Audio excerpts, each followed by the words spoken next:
আরে আস্তে, আপনি একজন সেনাবাহিনী। আপনার অনেক শক্তি।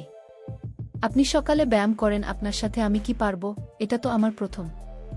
তাই বলছিলাম অন্য দিন হবে। আমার সেনাবাহিনী স্বামী তো আমার কোনো কথাই মানতে রাজি ছিল না।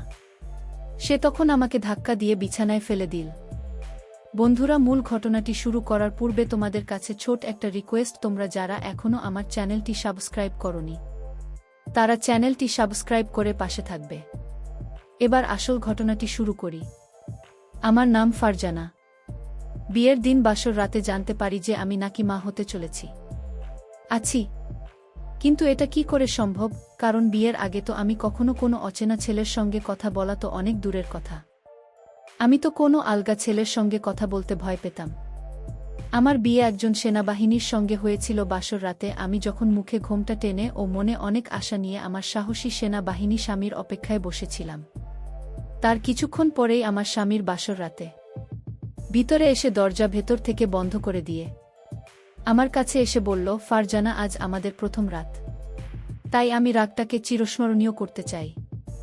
আর সেই জন্যই আমি প্রথমেই তোমাকে একটা উপহার দিয়ে খুশি করতে চাই। এই বলে আমার স্বামী যখন আমার হাতে একটা সুন্দর দেখে সোনার আংটি উপহার হিসেবে দিয়েছিল, তখন আমি ভীষণ খুশি হয়েছিলাম। তারপর স্বামী আমার মুখে ঘোমটা তুলে আমার দিকে তাকিয়ে বলল, মাশাল্লাহ ফারজানা, তোমাকে আজ ভীষণ সুন্দর দেখাচ্ছে। স্বামী আমার সৌন্দর্যের কিন্তু অনেক প্রশংসা করেছিল। স্বামীর কথা শুনে আমি তো খুশিতে লজ্জায় লাল হয়ে গেছিলাম। স্বামী যখন আমার পাশে এসে বলল, ঠিক তখনই আমার সঙ্গে এমন একটা ঘটনা ঘটে যে আমার পুরো জীবনটাই পাল্টে যায়। আসলে প্রথম রাতে স্বামী যখন আমার সাথে, তখন আমি অজ্ঞান হয়ে গেছিলাম। প্রথমে আমার মুখে পানির ছিটা দিয়ে আমাকে জাগানোর অনেক চেষ্টা করেছিল। তারপরেও আমার যখন জ্ঞান ফিরে আসেনি, তখন বাধ্য হয়ে বাড়িতে একজন ডাক্তারকে ডেকেছিল এবং ডাক্তারই যখন আমার চেকআপ করেছিল, তারপরে যা বলেছিল সেটা শুনে তো আমি এবং আমার শ্বশুরবাড়ির লোকেরা সবাই খুব আশ্চর্য হয়েছিল। কারণ ডাক্তার বলেছিল আমি নাকি মা হতে চলেছি। কিন্তু এটা কি করে সম্ভব? ডাক্তারের কথা শুনে আমি তো হতভম্ব হয়ে গিয়েছিলাম। তারপর ডাক্তারের কথা শুনে তো আমার শ্বশুরবাড়ির লোকেরা আমার চরিত্রের উপরে লাঞ্ছনা লাগাতে শুরু করেছিল। আসলে আমরা 3 বোন ছিলাম এবং আমি বাসার বড় মেয়ে ছিলাম। আমি তো খুব লাজুক স্বভাবের মেয়ে ছিলাম। কলেজের পড়াশোনা পুরো করার পরে আমার আব্বু সাগর নামের একটি ছেলের সঙ্গে আমার বিয়ে পাকা করেছিল এবং আমার হবু স্বামী পেশায় একজন সেনাবাহিনী ছিল।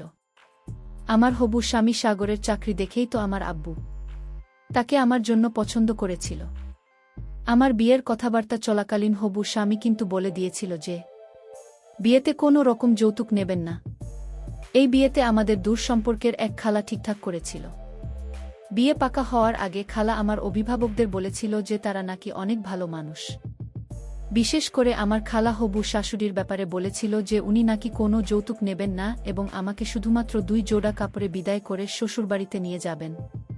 তারপর আমার বিয়ে পাকা হওয়ার পরে আমার শ্বশুরবাড়ির লোকেরা যখন বিয়ের দিন ঠিকঠাক করতে এসেছিল, সেদিন আমার শাশুড়ি আমার আব্বু আম্মুকে আড়ালে নিয়ে গিয়ে বলেছিল যে সে নাকি শুধুমাত্র 2 জোড়া কাপড়ে আমাকে নিয়ে যাবেন। কিন্তু ওই সময় আমার আব্বু আম্মু তো আমার শাশুড়ির কথার মানেটা বুঝতে পারেনি। আসলে উনি তো সব কিছুই ডবল করে চেয়েছিলেন। ওই জন্যই উনি শুধু বারবার 2 জোড়া কাপড়ের কথা বলেছিলেন। সেদিন আমার শাশুড়ি আব্বু আম্মুকে বলেছিলেন যে এই বিয়েটা তো পাকা হয়ে গেছে, তাই উনি 10 ভরি গয়না এবং বাড়ির সমস্ত ফার্নিচার নেবেন। শুধু তাই নয়, উনি নগদ 5 লাখ নগদ টাকাও চেয়েছিলেন। এমনকি উনি এই কথাগুলো সাগরকে বলতে বারণ করেছিলেন এবং আমার আব্বু আম্মুকে হুমকি দিয়েছিলেন যে সাগরকে এই কথা বললে উনি কিন্তু এই বিয়েটা ভেঙে দেবেন। প্রথমে তো আমার অভিভাবকরা বুঝতেই পারেনি যে আমার শাশুড়ি এতটা লোভী মানুষ ছিলেন, কারণ আমার খালা তো তাদের ব্যাপারে অনেক তারিফ করেছিল।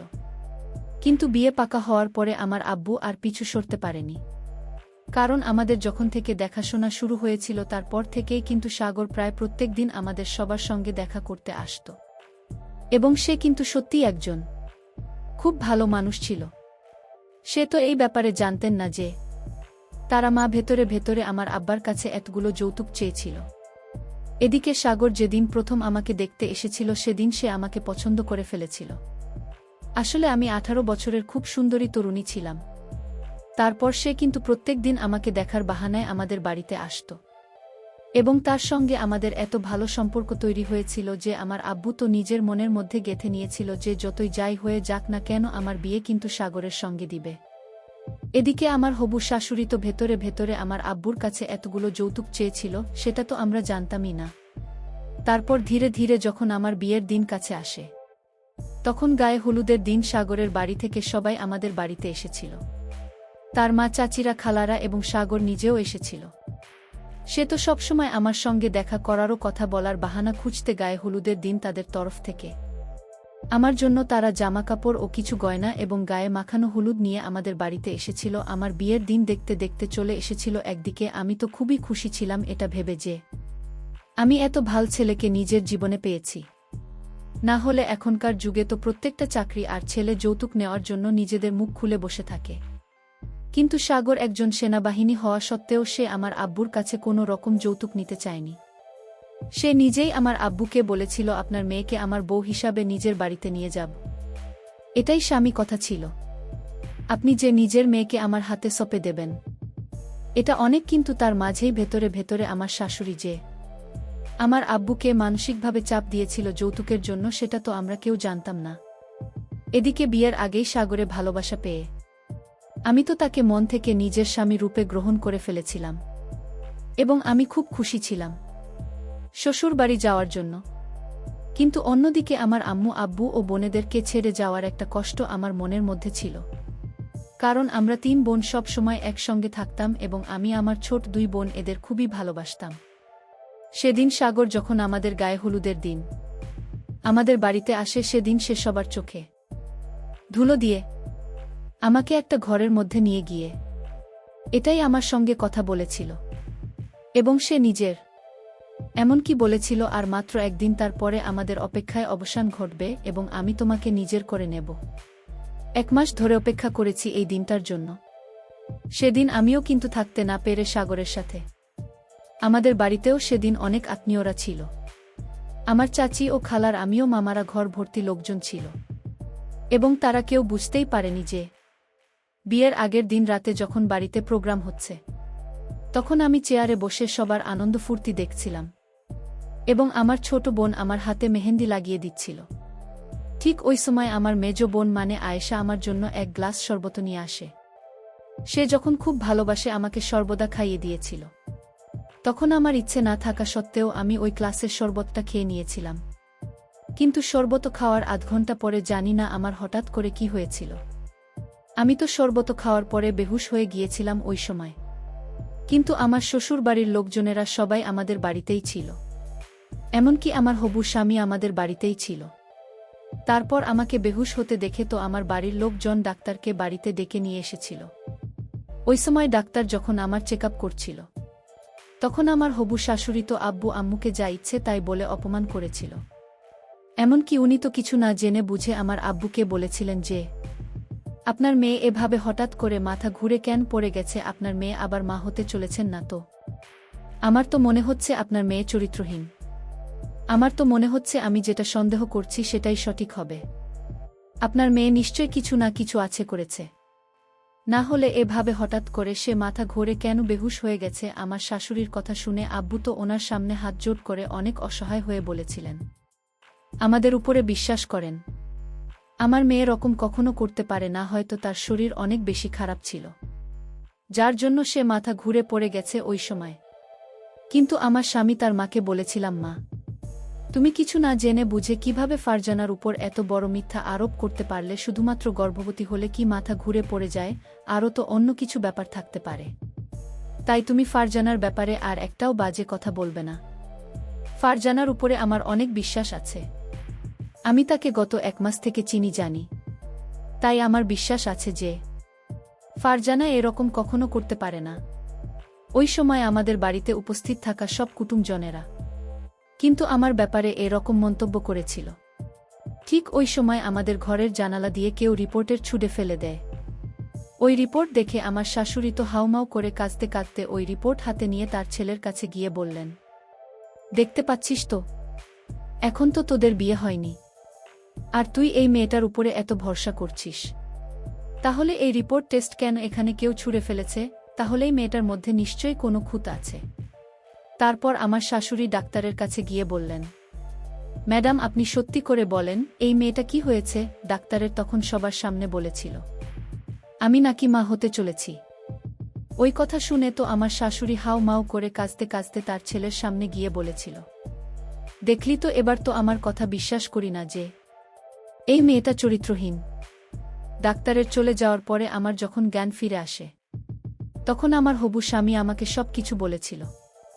এদিকে আমার শাশুড়ি তো তার ছেলেকেই বিয়েটা ভাঙতে বলেছিল, কিন্তু আমার হবু স্বামীর সব কিছু জানার পরেও এই বিয়েটা ভাঙতে রাজি হয়নি।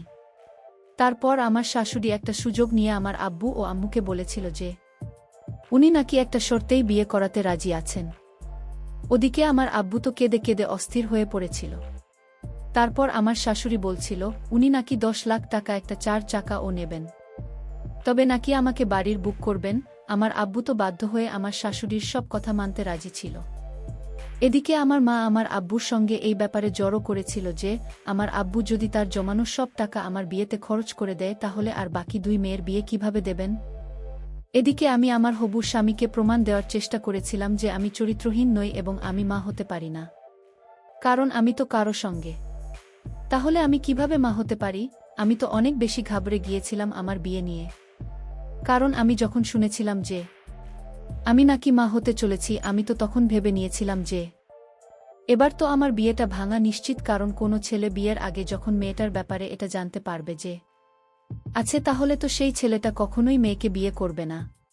কিন্তু সব কিছু জানার পরেও আমার হবু স্বামী আমাকে বিয়ে করতে রাজি ছিল। এবং কেন সব কিছু জানার পরেও আমার স্বামী আমাকে বিয়ে করতে রাজি ছিল এটা জানার পরে কিন্তু আপনারাও আশ্চর্য হয়ে যাবেন।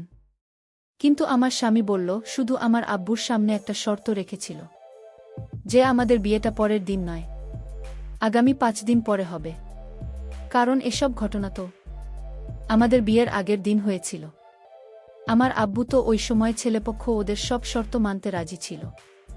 ওদিকে আমার আব্বু আমার শাশুড়ির কথা মতো সব যৌতুক কিন্তু প্রস্তুত রেখেছিল, ঘরের সমস্ত ফার্নিচার থেকে শুরু করে 10 লাখ টাকা পর্যন্ত। এমনকি মোবাইল ফোন আমার শাশুড়ি যৌতুক হিসেবে চেয়েছিল, এবং সেই সমস্ত যৌতুক আমার বাবা উপরের একটা ঘরে রেখেছিল এবং সেই ঘরের আলমারির ভিতরে 10 লাখ টাকা রেখেছিল। কিন্তু পরের দিন সকালে আমার বাবা যখন ওই ঘরটা খুলে দেখে, তখন দেখি যে আমার বিয়ের সমস্ত যৌতুক সেখান থেকে উধাও ছিল। এমনকি আমার বিয়ের 10 ভরি গয়না, 10 লাখ টাকা সব কিছু উধাও ছিল। এবং আবু তখনই বুঝতে পেরেছিল যে আমাদের বাড়িতে চুরি হয়েছে। আমার আব্বু তো হাউমাউ করে কাঁদতে কাঁদতে বাধ্য হয়ে আমার হবু স্বামীকে ফোন করে সব কিছু বলেছি। তারপর আমার হবু স্বামী আমাদের বাড়িতে এসে আমার আব্বুকে সামনে ছিল এবং আমার আব্বুকে বলেছিল, আপনি একদম চিন্তা করবেন না, আপনি সব কিছু আমার উপর ছেড়ে দেন, এবং এই সব কিছুকে করেছে তাকে ধরার দায়িত্ব আমার। এমনকি আমার স্বামী সেদিন জানতে পেরেছিল যে এতগুলো যৌতুক তার মা আমার বাবার কাছ থেকে চেয়েছিল, এবং এটা জানতে পেরে তার পরের দিন সকালে আমার স্বামী আমাদের বাড়িতে সবাইকে ডেকেছিল। তারপর আমার স্বামী সবার সামনে তার মায়ের উপরে রাগ করে ওনাকে অনেক কথা শুনিয়েছিলেন এবং বলেছিলেন, আমি একজন সেনাবাহিনী, আমি সৎভাবে নিজের কাজ করি, আর আপনি একজন সেনাবাহিনীর মা হয়ে কিভাবে তাদের কাছে যৌতুক চাইতেই পারেন? আপনার একটুও লজ্জা বোধ হলো না এই অপরাধটা করতে? আমি তো আপনাকে আগেই বলেছিলাম যে আমি যেখানে বিয়ে করি না কেন আমি কোনো যৌতুক নেবেন না। তা সত্ত্বেও আপনি শ্বশুরমশাইয়ের উপরে চাপ দিয়ে এই জঘন্যতম কাজটা করেছেন। এটার জন্য আমি আপনাকে শাস্তি দেব। তখন আমার শাশুড়িকে দেখে তার ছেলেকে বলেছিল, আমি তোর মা, তুই আমাকে শাস্তি দেবি? আমি তো ওই সময় মাথা নিচু করে চুপচাপ দাঁড়িয়েছিলাম, কারণ আমি তো কিছুই বুঝতে পারছিলাম না যে আমার বিয়ের দিনে এসব কি হচ্ছিল। এবং কেউ তো ছিল যে আমার ক্ষতি চাইছিল, কিন্তু কে বা কারা চায়নি যে আমার বিয়ে একজন সেনাবাহিনীর সঙ্গে হয়? আমি তো স্বপ্নেও ভাবতে পারিনি যে আমার বিয়ের দিনে আমাকে এসব কিছু দেখতে হবে। তারপর আমার হবু শাশুড়ি অনেক এগিয়ে আমার দিকে আঙুল দেখিয়ে বললেন, এই সব কিছু তো এই মেয়েটার জন্যই হচ্ছে। এই মেয়েটা যখন থেকে আমাদের জীবনে এসেছে তখন থেকে একটার পর একটা ঘটনা ঘটেই চলেছে। ওদিকে আমার আব্বু তো মাথায় হাত দিয়ে বসে পড়েছিল, তার তো কথা বলার মতো অবস্থা ছিল না। তারপর আমার হবু স্বামী তার মাকে চিৎকার করে বলল, আম্মু এবার অনেক হয়েছে। আপনি এবার চুপ করে থাকেন। কারণ আপনি সত্যিটা জানেন না। সত্যিটা শুধুমাত্র আমি ফারজানা জানি। তারপর আমার স্বামী ওখানে উপস্থিত থাকা কবির নামের ওই ছেলেটির কলার ধরে বলেছিল, এবার তুমি সত্যি কথা বল, না হলে কিন্তু অনেক খারাপ হবে। আসলে কবির আমাদের গ্রামে থাকত এবং কবির সঙ্গে আমার মেজ বোন আয়েশার খুব ভালো বন্ধুত্ব ছিল। আসলে তারা দুজনে একসঙ্গে কলেজে যেত। আমরা তো এটাই ভাবতাম যে তাদের দুজনের খুব ভালো বন্ধুত্ব রয়েছে, কিন্তু আমরা কেউ এটা জানতাম না যে কবির ও আয়েশা একে অপরকে খুব ভালোবাসতেন এবং আয়েশা শুধুমাত্র নিজের কথা ভেবে আমাকে এতটা বদনাম করেছিল। এবং আমার মেহেন্দির দিনে যখন আয়েশা আমাকে ভালোবেসে শরবত খাইয়েছিল, তখন তো আমি জানতেই পারিনি যে ওই শরবতের মধ্যে আয়েশা কিছু একটা মিশিয়ে দিয়েছিল, যেটা খেয়ে বেহুশ হয়ে গিয়েছিলাম। তারপর যে ডাক্তারটা আমাদের বাড়িতে এসেছিল সেই ডাক্তারকে কবির ঘুষ দিয়ে বলেছিল যে ডাক্তার যাতে আমাদের বাড়ির লোককে মিথ্যা কথা বলে যে আমি গর্ভবতী আছি, এবং এই সব কিছু আমার সেন আসামি তদন্ত করার পরে জানতে পেরেছিল।